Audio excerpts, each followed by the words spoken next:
Յուրաքանչյուր բեմադրության ժամանակ, հատկապես Հայաստանում, երբ հաղթահարում ես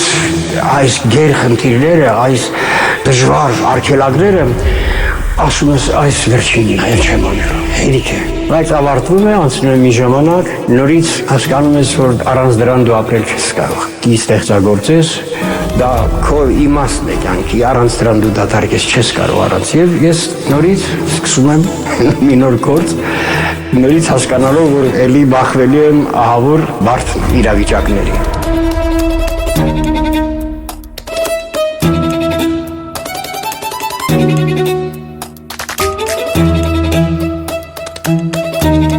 Առավոտյան զարթն ես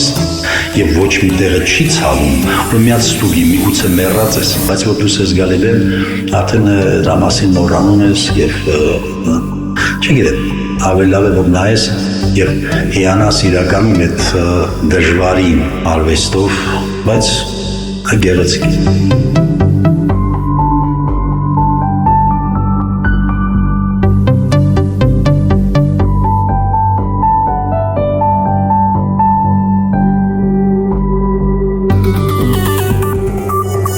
Բեմը դա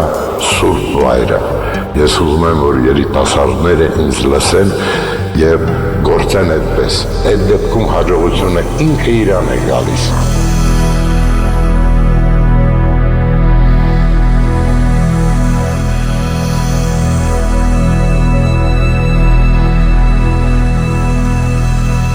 Ես ինքս անձամբ շատ եմ սիրում բեմադրական պարեր, հայկական բեմադրական պարեր շատ եմ սիրում և բոլորին խրատում եմ, բոլորին որ սովորեք, բեմադրություններ արեք, բեմադրություններ այսօրվա շնչով աշխարհը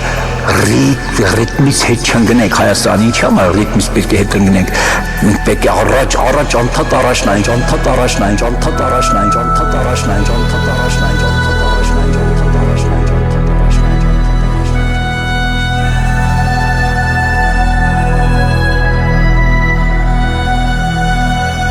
Ես ուզում եմ իմ ազգը բարի, իմ ազգը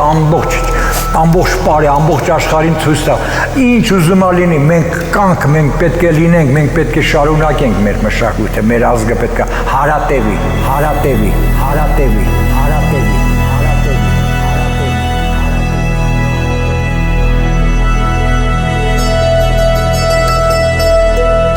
Ցեղը գերազանցապես ռիթմ է, այն կշռույթային արժեհամակարգը, որ կա ցեղի ազգի մեջ։ Ազգը կորցնում է իր կշռույթային ինքնուրույնությունը, ապա նա դառնում է խառնածին քանակ, բոլոր պարերը պարող, բայց մշտնջենապես մերկ և անպար։ Եվ եթե լինում է մի հրաշքով, որ ցեղը վերադառնում է իր ռիթմին, այդտեղ է, որ ինքը քաոսից վերադառնում է դեպի տիեզերք։ Փրկությունը մշակույթի մեջ է, ազգի ինքնության մեջ է։ Մի բան կարող է փրկել մարդկությանը, դա մշակույթն է։